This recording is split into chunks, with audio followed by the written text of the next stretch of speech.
We're moving right along. We want to maintain our schedule and be good stewards of your time because we appreciate you all being here with us today. So moving right along, we're going to go to friend and brother Lendrell.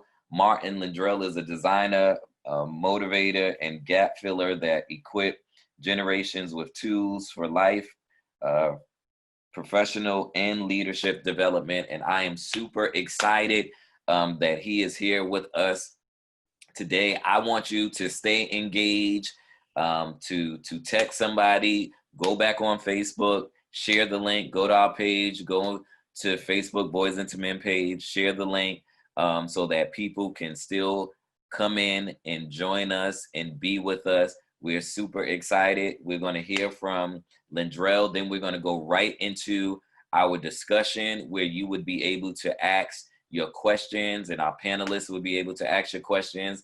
As Fred said, we want to see you. So get your questions together and put on a shirt, brush your hair. So when we open up for question and answers that we can see you and be able to relate to you and all of that good, great stuff. So at this time, my friend and brother, all the way across the bridge in the great state of New Jersey, let's receive Lendrell at this time.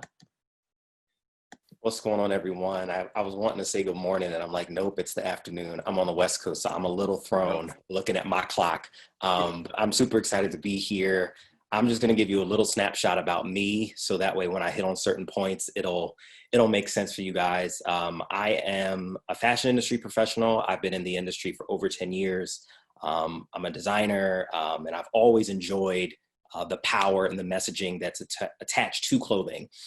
Similar to what Fred just shared, he just shared so much about the importance of dressing your mind. And I think sometimes our external messaging is an outward reflection of how we view ourselves and our ability to critically think about the environments that we're going into. So I'm definitely going to touch on that.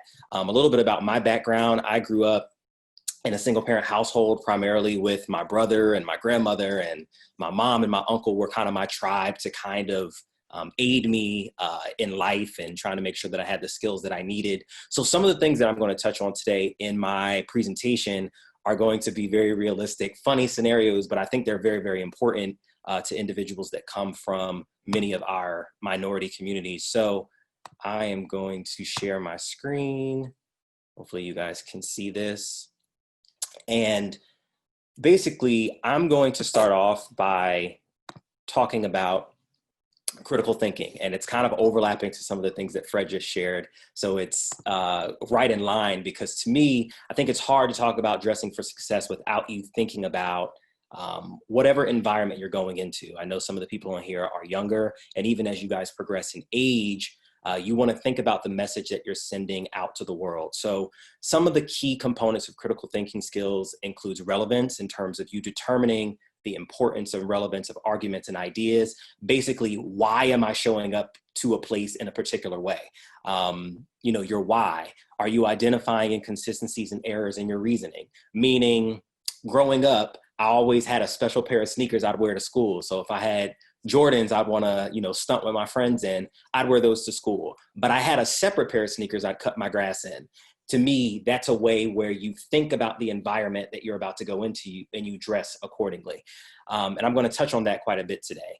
And your ability to think thoroughly through a problem. So how can you approach a problem in a consistent and systematic way and bring your critical thinking skills to the table? So again, what you might wear to church requires a different hat than what you might wear to school on a Monday morning.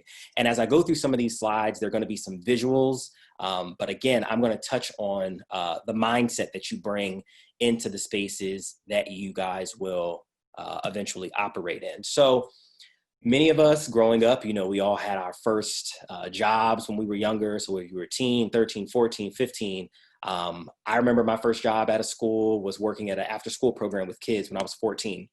And I always didn't have time to go home in between my jobs and change and all of this other stuff. So I would always keep things in my backpack from school, where I could just kind of freshen up for my job and make sure that I'm in a place where I'm presentable. So I always encourage individuals, when you're thinking about dressing for success, you're thinking about it from a totality standpoint. So am I looking good? Am I smelling good? How's my breath? All of these little things that we often forget to think about when we're talking about the external, I think it's important to remember to keep that in mind as well. You want to make sure that you're putting your best foot forward in all fronts. So going down to your grooming, just little things you might want to keep in your kit, floss, toothbrush, toothpaste, deodorant, cologne, baby wipes, things like that, that you guys want to think about as you guys are going in between school practices, whatever social environments you find yourselves in. I think it's important to make sure you definitely keep that in mind. And as you go into different environments, we're talking about dressing for success, but I'm also going to hit on dressing for the night as well. One term that you often hear about is business casual attire and business professional attire. And business casual attire is basically items that you can wear that look presentable in a work environment or in a professional setting. And oftentimes some schools, depending on if you have uniforms or your place of employment, they may require some of these items for you to wear. So it could be something like a blazer, a little sweater, a button-up shirt, a polo, and some type of, presentable pant. Usually it involves something that's not a jean or denim, but sometimes some places do allow you to wear jeans. But I always just like to incorporate this just as a thinking visual, that if you hear somebody say, hey, business casual, this is kind of a visual representation of what that means. And if you look at what's on the screen, all of these items can be easily interchanged. So, with neutral colors, you can just mix the same pant with a bunch of different tops and ride it out for a long period of time. And I think particularly those of you guys that are younger, you guys can look in your closets and see what you already have, and see if you're able to, do an exercise like this. If you have a tan pair of pants and a green pair of pants and a bunch of different color shirts, you can use those same items and create these systems to kind of stretch out your wardrobe. So again, these are things that you can wear, whether you're going on a more casual job interview, or you may have an outing like a school dance, or you have a date or something like that. These are some items that might be a good idea to kind of keep in your wardrobe that if you want to take somebody out, you could have on a button up and a chino, or jeans, and depending on how formal the place is, will determine kind of what you do with your footwear. You may want to leave your Jordans home depending on what the environment calls for, but you may have a boot, a Chelsea boot, Oxford, a lace-up shoe like this. And I think having neutral colors, like I said, a brown shoe, a brown belt, or a black shoe and a black belt, you can easily interchange that with any of those items that we just showed on the previous slide. So I think it's really, really important to think about that as you guys are becoming older and your parents may not be dressing you. You may be beginning to pick out your own outfits yourselves. These are very easy ways for you to easily look pulled together by keeping things that easily mix and match, and can make sure that you're presentable in the environment that you're going into.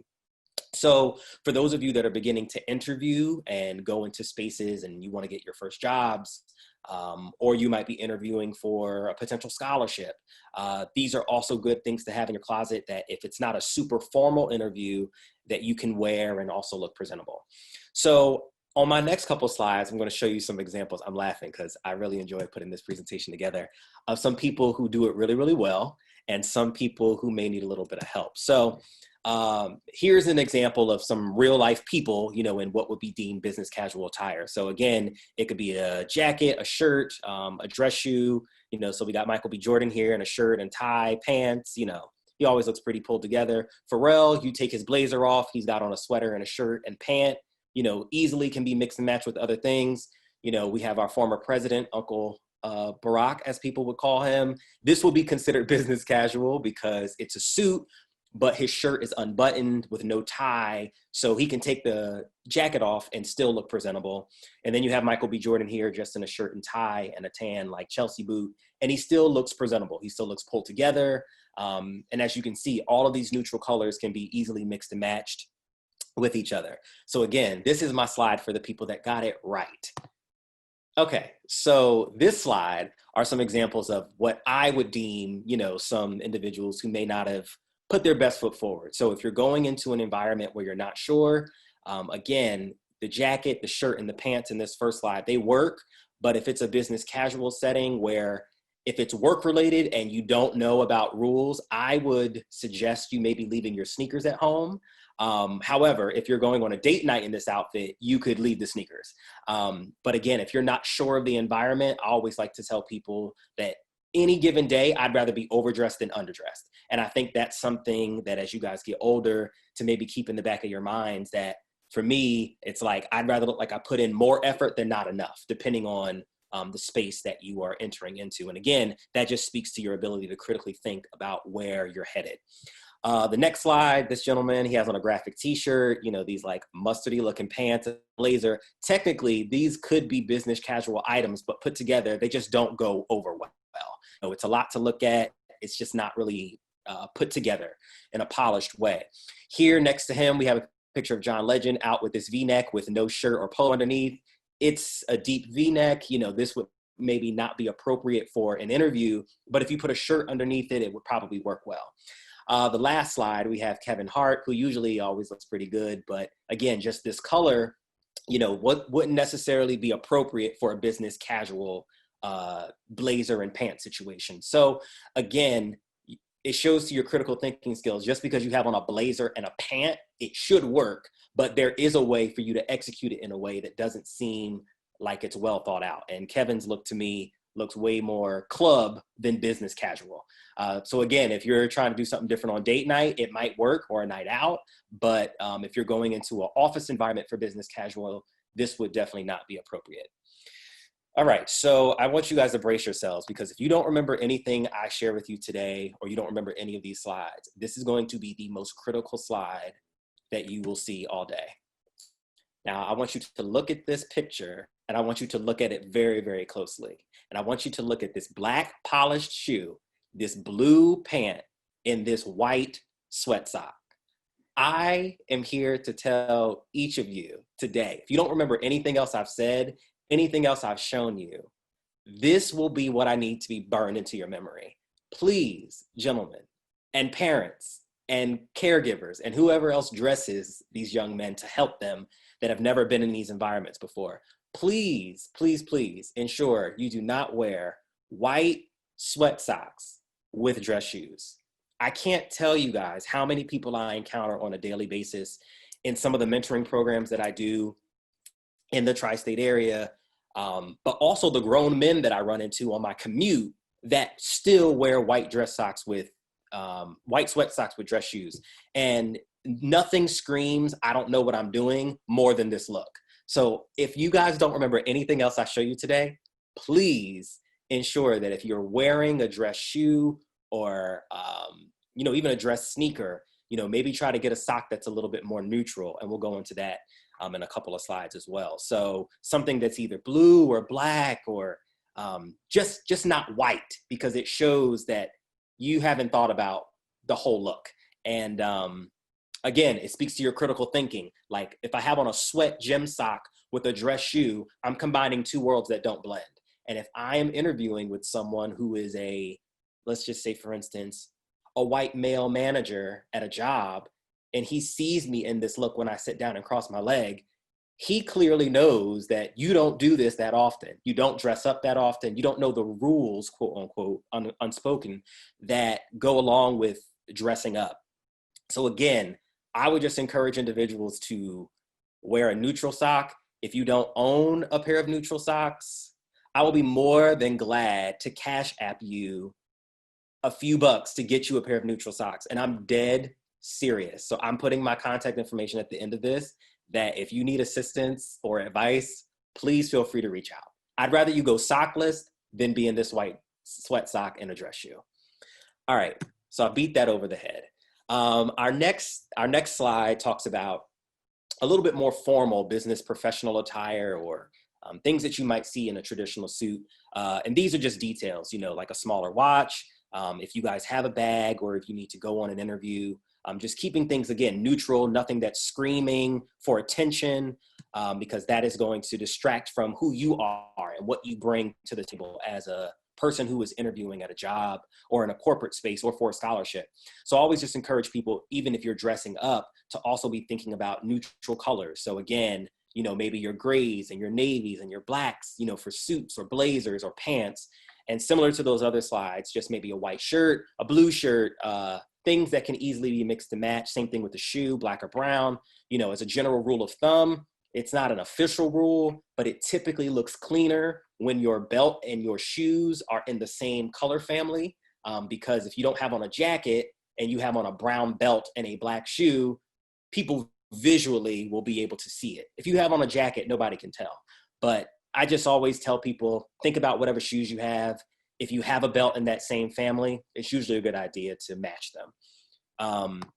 And again, going underneath those garments, I like to encourage people to also have neutral items, because one of the things we often see in our communities is, you know, people wear white wife beaters underneath white shirts. And if you're of a darker hue like myself, if I have on a suit, you know, the person that I'm interviewing can literally see my U line, and sometimes it can just be distracting. So I just encourage people to, you know, maybe have a neutral option in your closet. So maybe a gray shirt or a gray, you know, tank top, just so it's more of a neutral blend underneath some of these white colors, particularly those of us that are of darker colors. So it's less distracting when people are talking to you. And same thing with the whole sock situation, just something that will go well with your pant and your shoe, and is not a white sweat sock again. All right, so I've got some examples of some individuals who got it right. On the far left is a young bull version of Michael B. Jordan. He looks so youthful here, but you know, a navy blazer he has on with a black pant and a gray shirt and a gray tie as well. Next to him, you have an actor by the name of Justice Smith, you know, and this is a way to be business professional, but still looks youthful. He doesn't have on a tie. Here you have Marcus Schreiber from Blackish, you know, in a cardigan, shirt, tie, and a blazer. You can take the blazer off and still look pulled together, but just showing you different ways to kind of put things together in a way that all of these outfits can be easily mixed and matched, and they still look very modern. And I think that's really, really important. So again, these are individuals that did it right. And here we have some individuals who maybe didn't execute in the best light. So here you have this gentleman on the far left where, you know, he's got on a fresh little green suit. But again, the shirt and the tie take you to maybe a place called McDonald's. It's just a little questionable. So again, for a business professional attire, this would not be appropriate. Our current president, you know, he is known for wearing extremely long ties. You know, gentlemen, as a rule of thumb, your tie should typically stop at the end of your belt buckle. They should never extend this long. And if you need help learning how to tie a tie, please ask someone in your household to assist you. Reach out to one of us. We can set up a Zoom or a video to make sure you know what you're doing. And then on the far right, we've got Uncle Steve from back in the day. You know, it's just that this is a suit, and in theory, it should work. But again, with all these buttons and the length, it does not translate to a business office setting. So things that you definitely want to keep in mind in trying to put your best foot forward and show that you can critically think about the environment you're going into. My other slides are going to be really, really quick. And this is more about, you know, knowing your sizes. For you gentlemen that, you know, don't shop for yourselves and you work with your parents or your parents buy your clothes, I think it's important for you guys to begin to ask those questions now about, you know, what size am I, you know, so you can know moving forward what you should be looking for in buying a shirt and a jacket and pants, and things of that nature. It's going to be valuable information that as you grow into young men, you begin to shop and look for things yourselves. And if you don't know what your measurements are, definitely feel free to reach out to individuals in your household to help you figure out what size you are. Because as Fred said earlier, you know, you could buy these items that I'm listing, but if your fit is terrible, it's going to end up looking really, really bad on your part, and you not thinking about the message that you're sending through your clothes and your outfit. You know, as a general rule of thumb for gentlemen and their shirts, you know, for shirt sizes, if you ever see two things in a collar, you know, you'll see one size listed first and a 16. And if you see like a 32, 33, that usually just speaks to your neck width. And then that longer sleeve measurement, 32, 33, just speaks to how long your sleeve is. And again, your parents can help you out with that. For your suits and things of that nature, usually they are measured through the chest. Your chest width will usually determine what suit size you are. And again, if you need assistance in figuring that out, definitely feel free to ask questions. Same thing with your pants. You know, if individuals are buying your pants, look inside your waist, you know, after we get off this call. And if you see the first measurement is a 36 and you see the next measurement is 32 inches, all that speaks to is your waist width. So your waist might measure 36 inches and your 32 inches is usually just your length, your inseam, how long your pants will be. So quick visuals for Fit Basics. Far left, you see someone with a suit that looks really, really well on the left. And then the right, you just see a suit that's too baggy. The pants are too long. That just speaks to the visuals of making sure that you have things that fit properly. You know, jackets, they should lay flat when they're buttoned. There should be no pull marks like this X visual. And again, we have a picture of Michael B. Jordan. You see how this lays flat. Gentleman on the right, that X just shows that this item is way too big, way too tight, and needs to be increased. So just some visuals for you guys to have as you guys are thinking about going into different worlds, just making sure that you're having a fit that looks correct on you and shows that you're critically thinking about the environments that you're going into. So that was super quick. I was trying to stay underneath my time. I hope some of these visuals have been valuable to you. And as you guys get older, you know, and you have questions about how you want to enter into certain spaces, please, please, please, please ask questions. Ask questions to the people in your households. Feel free to reach out to the individuals on this call. We want to make sure that you guys are thinking about the environment you're going into and you're dressing appropriately, because it will show the people that you're talking to that you're critically thinking about the spaces that you are entering into. So leaving my contact information on here. If you guys have any questions, you can feel free to reach out, and I'm going to flip this back over to Dexter. Man, oh man, this has definitely been great. Can you just put that clip of that White Sox up again? Because I think everybody enjoyed. I think everybody enjoyed that. Oh, we've all seen it. I got somebody in my office that wins this Eric. Yes, it's very real. It's very real. Oh, it is so real. It is so real. And the crazy thing about this is that it has not left our generation. I mean, we see this in every single generation. Sometimes people, you know, bell bottoms go out and come back in, bagginess go out and come back in. But this has been one of the most consistent footwear presentation of a shoe. Somebody you're going to see, whether they 10, 25, 45, or 65, they are going to be in this, and this is how they're going to do it. That picture right there has definitely just gone bananas. But thank you so much.